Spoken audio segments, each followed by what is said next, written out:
Good afternoon, everyone.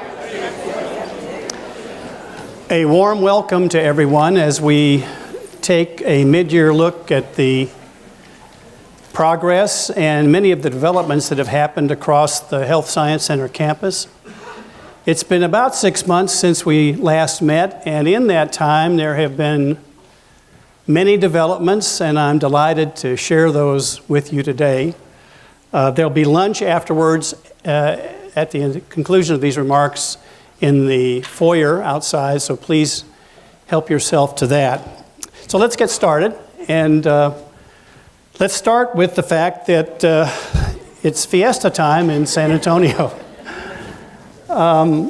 So this is a happy event, and for those of you who are new to San Antonio, it's a fortnight of celebrations, different activities across town. This is the attractive medal that we are selling for a small fee outside at the table outside.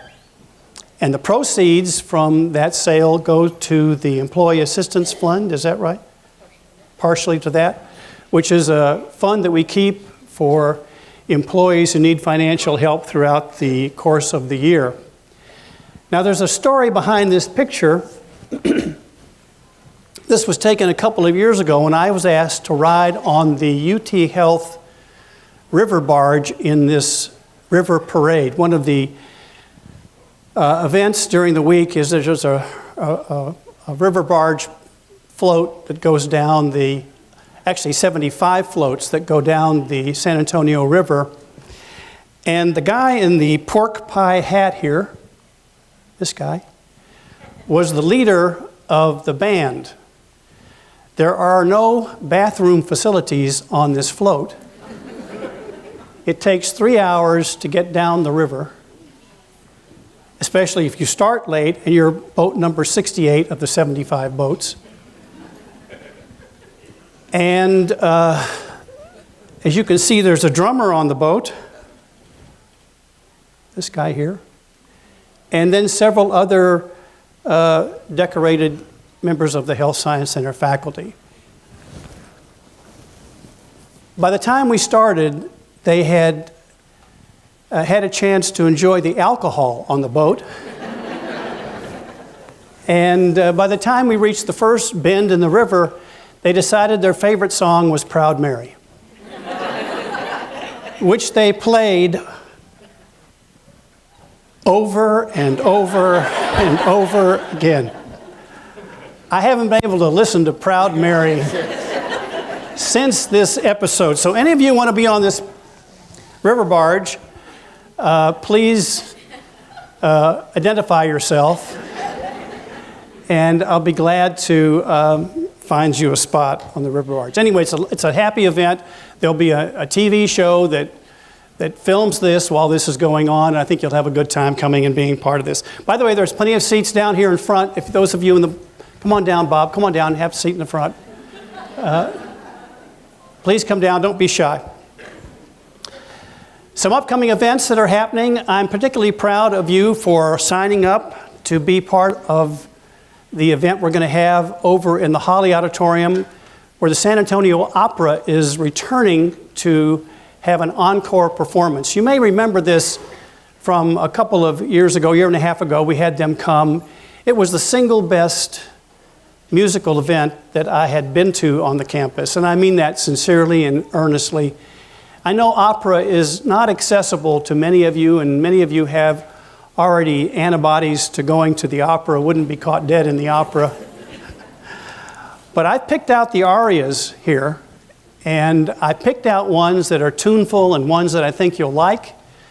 And the singers are spectacular. A baritone, a tenor, a soprano, and a mezzo-soprano with a gifted accompanist as the venue for the day. Only 45 minutes, and I'll buy everybody lunch. So come to the opera. If you're going to come, it's on May 9th.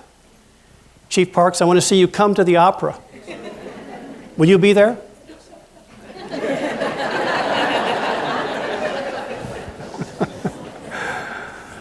I bet he's there.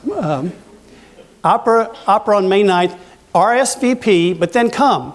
Don't RSVP and not come. Come, write it on your calendars and be sure and be there. Commencement ceremonies May 18th, 19th, and 20th. 4th of July picnic is on July 3rd this year. We have a nice celebration in the grassy area between the buildings out there, so please come to that. And for those of you who haven't been made aware of this, Dean Bill Dodge is stepping down as the Dean of the Dental School after 40 years of service to the Health Science Center. And in no small part, the lofty reputation of that school and the success it has had in training generation after generation after generation of oral surgeons and dentists is due to his tireless efforts in service to UT Health and to the School of Dentistry. And I wasn't going to do this, but because he's here today and because many of you probably won't come to his May 10th reception, Bill, would you be so kind as to stand up so we can all thank you for your service?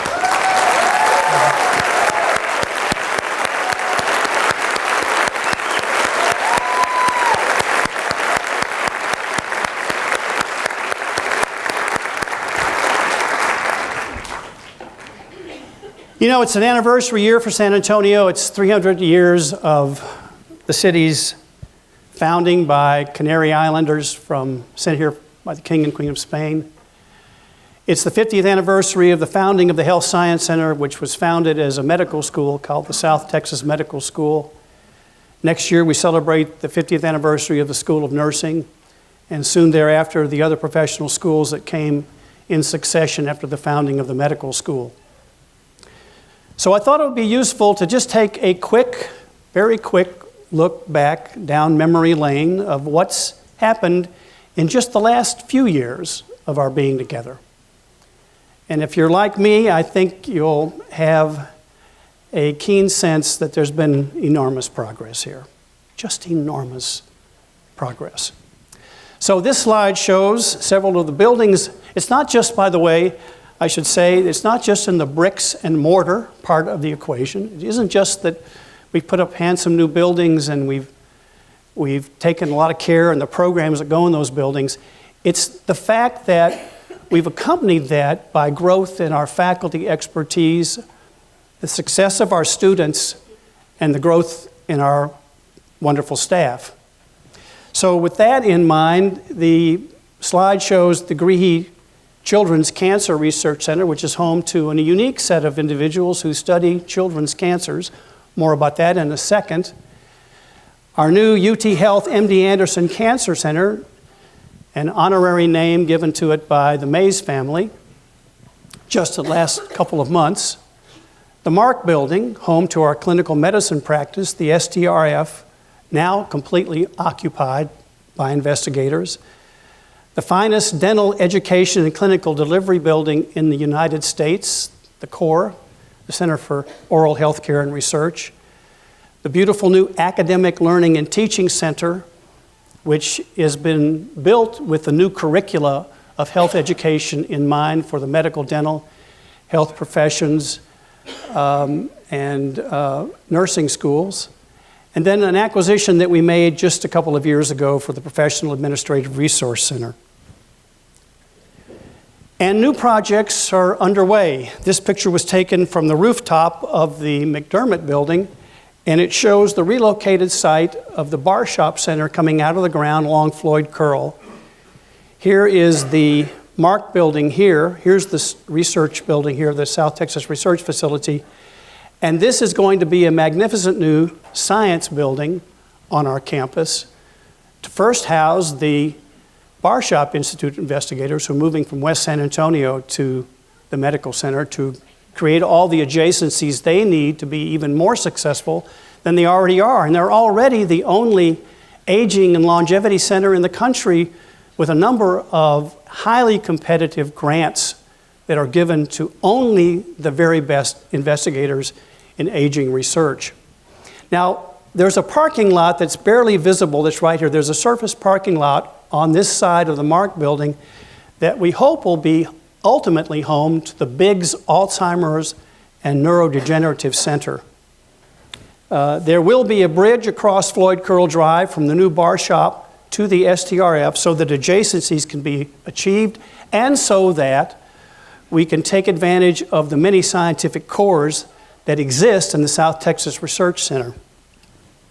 So that's what's underway currently. And if that weren't enough, we've invested almost $100 million in a total redo of our existing buildings that are on this campus. So for example, in the dental building, using the space vacated by the dental school as it moved to the new core, we have a new lobby underway, and then more importantly, programs to fill the vacated space. The School of Health Professions OT and PT program, speech language program will be there. And in addition to that, the Dean's Suite will be there.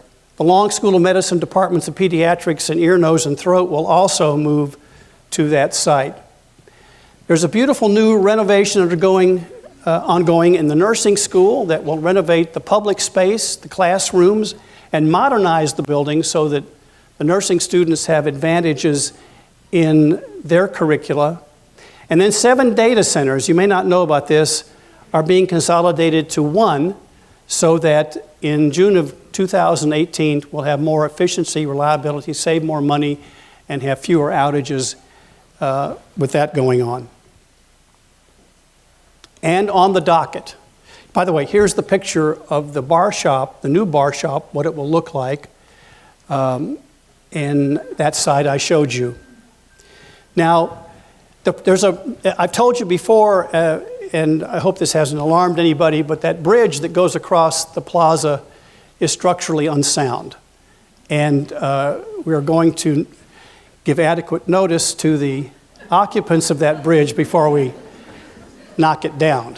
But it's got to come down because the steel has twisted away from the original buildings where it was anchored, and we either face a dilemma of trying to re-steel the building or just take it down and do something different. So what we've elected to do, since we have space in the dental school to put the Dean's Suite from the School of Health Professions, is to take it down. And in its place, there's going to be a new plaza that will be in this space that will be almost like a quadrangle for the entire Health Science Center campus. It will be absolutely stunning and beautiful.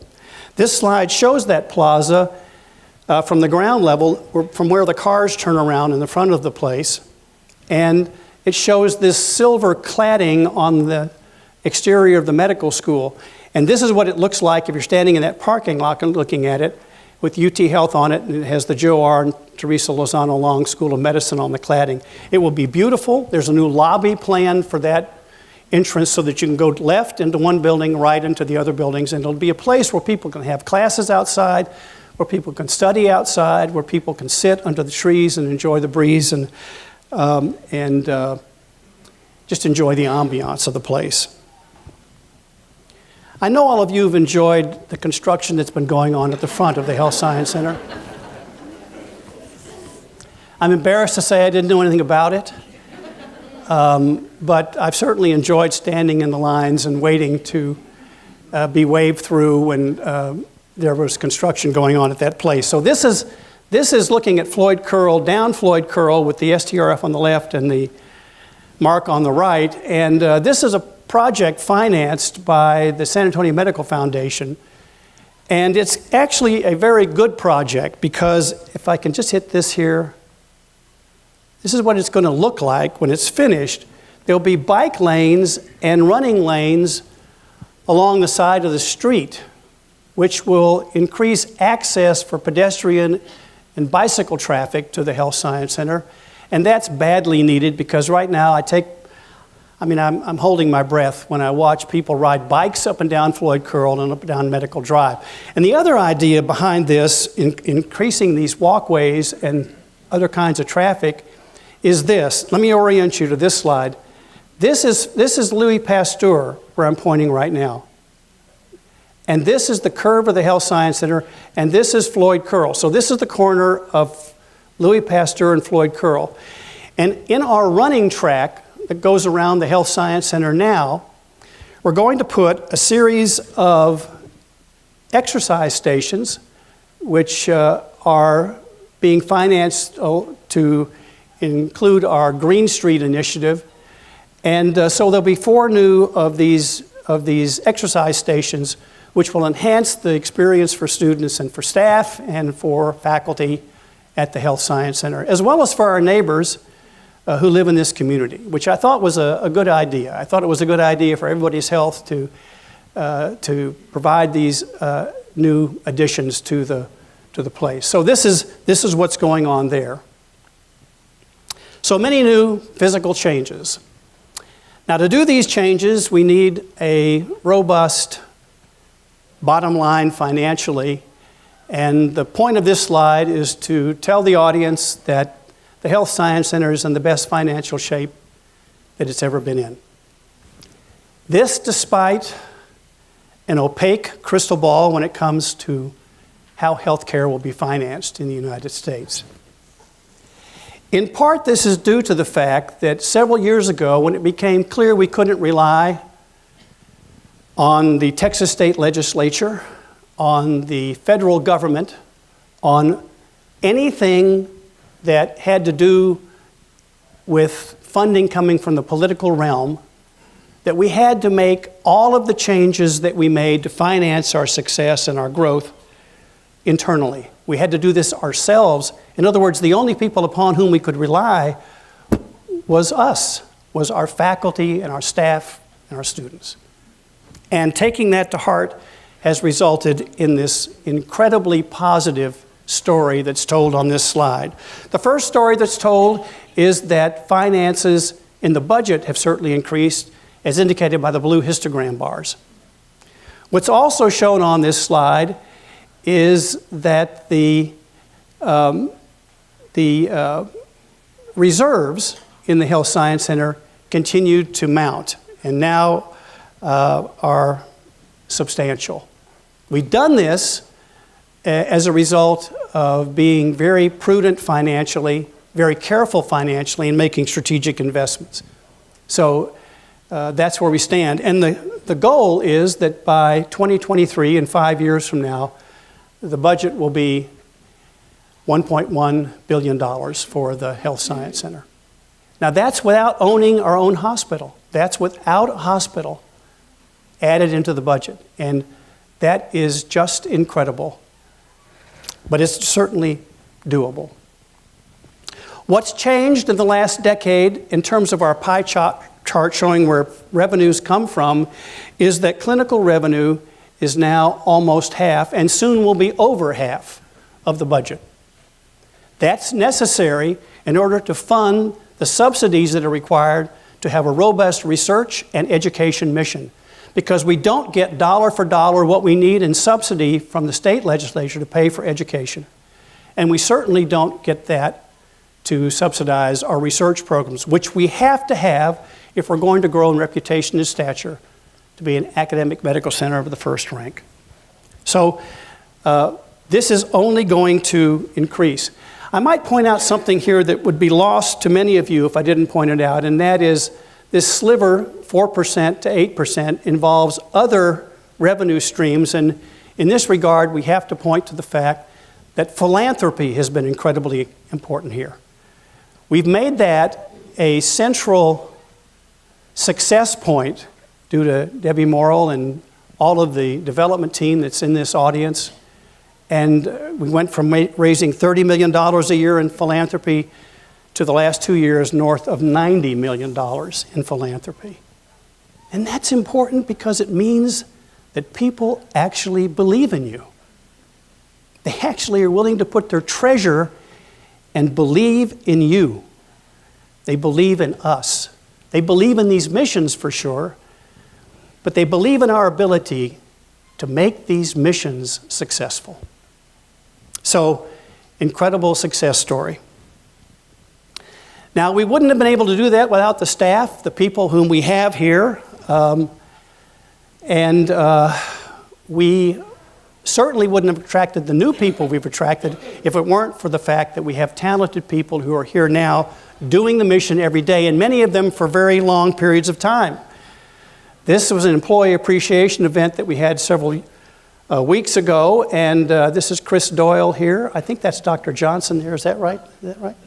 And Keith Krolik's there. They got these attractive bowls. This is what you can look forward to if you stay 45 years. But what the detail doesn't show is how beautifully they're engraved. They're crystal, very heavy and beautiful. And so congratulations to them and to all the individuals who got these outstanding awards. Now, in addition to that, we've been recognized by the Regents of the University of Texas System for Outstanding Employee Awards. And in this regard, we just learned last week that Gloria Matthews and Joanne Lieberman received these outstanding. Now, this is across the whole University of Texas system. You know, hundreds of thousands of employees. Are Gloria and Joanne here? Gloria, stand up and take a bow. My gosh.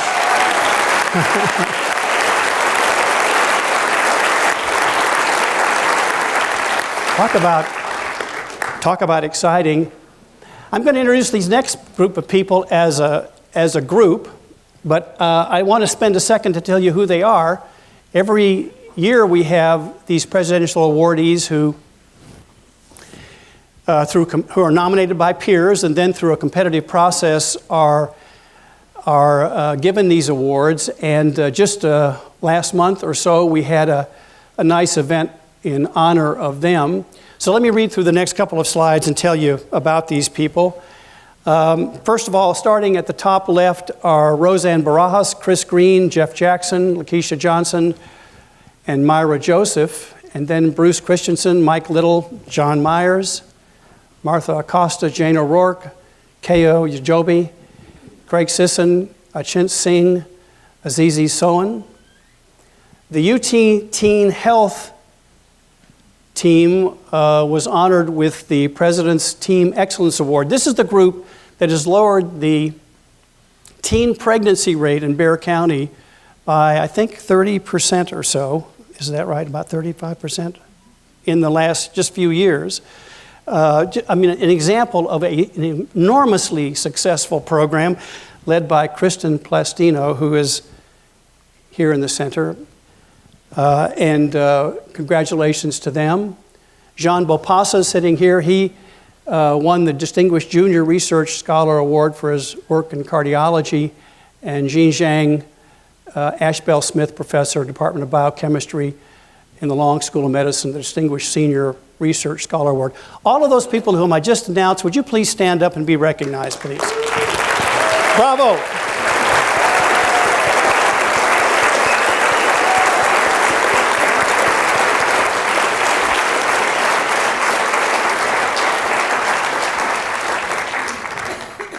Because of these people and because of all of you and because of the thousands of folks who aren't here today, a number of new decorated individuals who are leaders in their field have joined us. And just to remind you who they are, Rob Romas came from the University of Florida to be the Dean and Vice President for Medical Affairs in the Long School of Medicine. Sudha Seshadri came to be the founding director of the Biggs Alzheimer and Neurodegenerative Institute. Ruben Mesa came from the Mayo Clinic to be the head of the Cancer Center. And Kumar Sharma came from UC San Diego to be the head of nephrology and the vice chair for research in the Department of Medicine. Chiquita Collins is here in the audience today. I saw her. She came from Hopkins to be our vice dean for inclusion and diversity. John Lazarine is our new audit executive, chief audit executive. Patrick O'Hara, a new addition to the development team, and Brish Singh, the Associate Dean for Research in the School of Dentistry. Fang Ling Liu from the School of Health Professions in Speech Language Pathology, Cindy Sikora, the Vice Dean.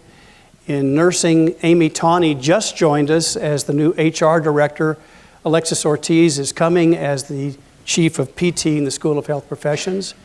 And just signed and just delivered, Jeremy Viles, the Chief Nursing Officer in the Mays Cancer Center, came to us from MD Anderson. Bob Leverance from the University of Florida, Chief Medical Officer of the practice. And Patrick Sung, who's from Yale, is coming back to the Health Science Center as the Welch Professor.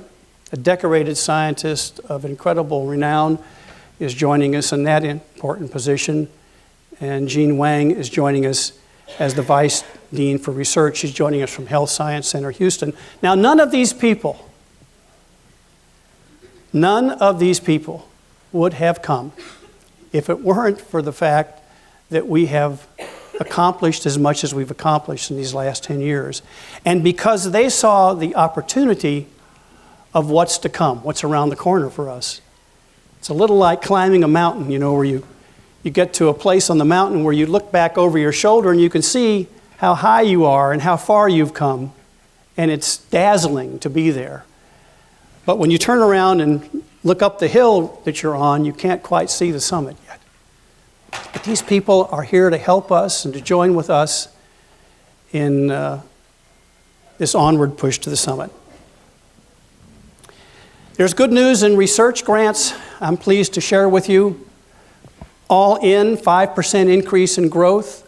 The new recruits some of the new recruits that I've just mentioned to you, and the ones that are in the wings to come, will add over $40 to $50 million in new research funding to the Health Science Center. And in the clinical departments, I'm particularly proud of the fact that the clinical departments have stepped up and are writing more grants and having much more success. The basic science departments in the Long School of Medicine have been for years strong and have been responsible for the growth that we've seen in research. But the clinical departments are now joining them in that effort, and this is particularly pretty heartening to see. 33% in fiscal year 18 in research submissions, and NIH submissions by a remarkable 88% increase. Total NIH research awards increased by $4.5 million, or 138% over fiscal year 18. And by the way, it isn't just the money. It's not just the money. It's the fact that the research products that the research enterprise is turning out are having national effects in terms of healthcare and what it means for disease detection and discovery. This paper by Dr. Bishop was published in Nature and links a paracrine tumor called pheochromocytoma to findings in Ewing sarcoma, a devastating cancer in pediatricians. He's in that Greehey Children's Cancer Research Institute building. Dr. Peterson just had a major publication in the Journal of the American Medical Association that for the first time shows that a certain kind of therapy can actually affect about half the individuals who suffer from PTSD, post-traumatic stress disorder. PTSD, very common in returning warriors from action theaters across the globe. 15% of them are afflicted with PTSD, but 7 or 8% of the general population has PTSD. For example, in the terrible tragedies in Florida just last month in gun violence, how many of those families, how many of the relatives, how many of the people in the community will be affected by this disorder? And this therapy that Peterson and his team have uncovered is a major advance in treating that disorder much more effectively than before. This is the largest PTSD team and grant in the country studying this problem. Sudha Seshadri had a paper, Are You Sitting Down?, of over 520,000 subjects that identified loci in the genome associated with strokes and subtypes of strokes. And then there's a letter from Patricia Dahia in the New England Journal of Medicine about a link between paragangliomas and cyanotic heart disease. This dual authorship paper by Teresa Evans and Lindsay Bira showed that, provided insight on stress and mental health crises in graduate education, something that we see all the time in graduate medical education and health professions education. So congratulations to them. I'm proud of this picture. This was taken a couple of months ago when we had the unveiling of the UT Health MD Anderson Cancer Center and added the Mays name to it. This person here is Lowry Mays. He's the patriarch of that distinguished, iconic San Antonio family. This is his wife, Peggy. I like the picture because here's Bill McRaven, the chancellor in the background. Here's Kathy Mays, their daughter, who was very instrumental in this gift. Kudos to the development team for paving the way for this to occur, and profound thanks to the Mays family for helping us with this. If people of means in San Antonio continue to support us, to believe in us and believe in our success and our chance to change things, then the sky is the limit. But we've always needed someone in San Antonio to do something like this. And for those of you who are veterans of San Antonio, I think you'll agree this is a milestone event. We had what was called a SACS reaffirmation visit. SACS stands for the Southern Association of Colleges and Schools. They come every 10 years to make sure that they will accredit us. They don't like to be called accreditors anymore. They like to be called reaffirmation experts.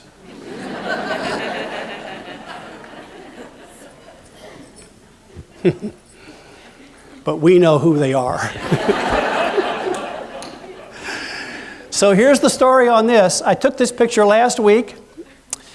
This is Dr. Blanca Bauer, who for years has been toiling, getting ready for this 2.5-day visit for them to come. This is Jacqueline Mock, Vice President for Faculty and Student Academic Affairs. And this is the team that worked night and day for 3 years to make sure that this went well. Now they are smiling because the accreditors have left town. This is the happiest smile we've seen in years from these individuals.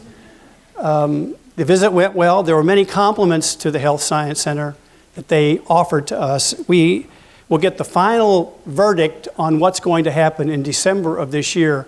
But based on their site visit and based on what they saw when they were here, and thanks to the participation of dozens, if not hundreds of people who contributed to this major event, we expect to get an A+ on this visit. Student success, a couple more slides and then we're done. A couple more things to say. The Doctor of Nursing Practice program has risen 20 slots in the U.S. News and World Report rankings, which is exciting. The pass rate on the certifying exam for our nursing students is now leading the league in Texas. The #1 school in the University of Texas system with regard to its NCLEX passing rates. Thank you to the nursing faculty and to Dean Breslin for leading this charge, and congratulations to the students for what they've done. The School of Health Professions continues to have robust applications and growing applications to its many programs, and the pass rate on their certifying exams is virtually 100%. And this picture is a picture of one of our UT student ambassadors, Chloe Woodington, at the very moment she opened her envelope on match day, just a couple of weeks ago, and found out where she's going for her training. And you can tell, and this is one of her family members with her, you can tell she's happy. If you haven't been to this match day event, you ought to go. It's one of those moments, it's one of those doorways that you pass through in your life that's a one-way doorway. You find out what you're going to be doing for the next 3 to 7 or 8 years, and you have to go. You don't get to say, well, I'm rethinking this. I've decided to do something else. This is it. And if we don't have success as a school of medicine in getting our graduates into these jobs, because when you graduate from medical school, you get a diploma, you don't get a license. And to get a license to practice medicine, you got to perform a residency in an accredited program. And so this moment is particularly filled with tension, excitement, thrills, and chills. And I thought this picture of Chloe captured the moment very well. Congratulations to the Long School of Medicine and to its graduates for the success they've had. Clinical practice is now touching over 1.5 million people a year, a 22% increase in new patient visits, which is very encouraging. We're growing at 7 to 8% per year. 800 practicing doctors in the practice, 100 specialties and subspecialties, and now almost $400 million in revenues. When I came here, it was $100 and some million in revenues. Just remarkable growth. And that's in the face of uncertainties in reimbursement throughout this decade. The ups, the downs, the back and forths, and so on. In the dental school, 130,000 visits a year, 100 providers, lots of residents, and $20 million in annual revenue, with hope that we can grow that because it will fuel research in the dental school and also help with the education mission in the dental school. We're forming new things that we need to form, called an accountable care organization in the School of Medicine practice, mainly so that we can manage healthcare outcomes better, reduce costs, and improve quality. And the person in charge of that is Kenyatta Lee, shown here on the right. He's an expert in these matters and is a real statewide leader, and he's leading our efforts, so thanks to him for doing this. Our partners have never been closer to us. UHS has never been closer to us than they are now in programmatic design. This is the new tower, the new tower that they built a couple years ago. This is the old building, and on the front of that will be a new women and children's venue that will be started next year. This is a $380 million project. And in addition to that, we're going to be linked up with UHS via electronic health record, and that's over $150 million in investment by UHS. So anybody who says that UHS isn't aligned and that they're going in their own direction would not be completely correct, because they're doing these things in partnership with our faculty, with our leadership, and they should be complimented for these things because it's certainly an advance for us to do this. Our sites are growing and will continue to grow around the city, so we'll have easy access to our practice all over San Antonio. In the School of Nursing, the Employee Health Center is growing. I'm pleased with that. The pediatric services are now offered, nutrition services are now offered, and behavioral health is expanding its services. In the School of Health Professions, the PA Studies faculty operate a Saturday clinic at the Mark, so if you need help with something that would be suitable for that kind of a venue, please keep that in mind. The Mark's open on Saturday. The School of Health Professions and the Primary Care Center are going to expand to include evening hours in the not-too-distant future. The PA faculty are providing primary care service at Chavano Park, one of the locations I showed you on the prior slide. And the School of Health Professions and the Biggs Alzheimer's Institute are soon, we hope, going to be able to collaborate on including occupational therapy services for those individuals. More investments are needed. This slide is a partial listing of the many recruitments going on actively as we speak in the medical school, cardiology, epi, biostats, neurosurgery, OB-GYN, pediatrics, and other key faculty, especially in the Cancer Center and then the Biggs Alzheimer's Center. In the dentistry school, we're searching actively for a new dean to replace Bill, and that new person would hopefully arrive sometime in the fall. What's going on there is there's a search committee that's been duly formed, and Carlos Rosende is leading that. Other key research faculty that Dr. Singh is adding will be at least 2 in number, we hope, this year. And in the School of Health Professions, there's Associate Dean for Research and Chair for Health Sciences Department that's going on. And Dave Shellady said today that those searches are formed and moving along. So that's getting progress. So last slide, in summary, what a decade. It's going to be hard to top this. And to make sure that we do, we're committing $50 million of investments in faculty, staff, and students this next year with the blessing of the UT system. And I want to say a word as I close about why I think this is so important for us and for this body to understand. Ladies and gentlemen, in this time here, I've come to understand fully that the only organization in this whole region of the country, much less the state, that's going to affect the public health in a positive way is here. It's this institution, because we're the only thriving not-for-profit system in this city and in this region. The only thriving not-for-profit system. And Lord knows the public health needs improving. We need to make inroads in diabetes. We need to figure out why we have cancer disparities in cervical cancer and hepatocellular cancer. We need to understand the basic reason that we have a 30% higher incidence in Alzheimer's disease among Hispanics, because we're a 60% Hispanic city, and going south to the 38-county region south of here, we're 90% Hispanic. And the only place that stands ready, willing, able to make this change is here. It's us. It ain't going to be somebody else. So it's the responsibility that we have, that we carry, that each of us should internalize and have with us every day. If we are successful in this mission, there'll be an inflection point in public health. People will have their lives made better. That's why it's so important. That's why what we're doing here is so vital. So we're building a health system here. I can say this publicly. We're building a health system here. And the prior slides give ample evidence that that's what's under construction.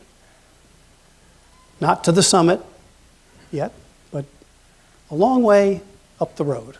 Certainly a long way from where we started. So I think it's fitting that we end this session today with, as Othello would say, ocular proof that we're building a health system. And the ocular proof comes in the form of the ads that we've developed that maybe many of you saw if you stayed up late to watch the Spurs game last night. Targeted ads about what we're doing on our campuses. So I think this is a good place to end and go have lunch, but before you leave, watch this ad and see what you think. You hear it everywhere. Healthcare is changing. How can we make sure it's changing for the better? How can cancer be treated more effectively and treatments for rare diseases be created? How can finding a specialist be easier and getting a checkup be more convenient? The physicians and nurses, researchers and residents, therapists and staff of UT Health San Antonio. We're how, and you're why. UT Health San Antonio. What do you think?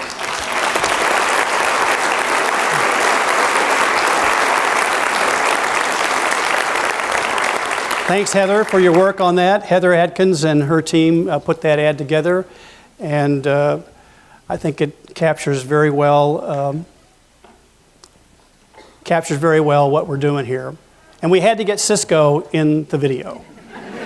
So he's not here to enjoy himself, but please tell him that he was on TV.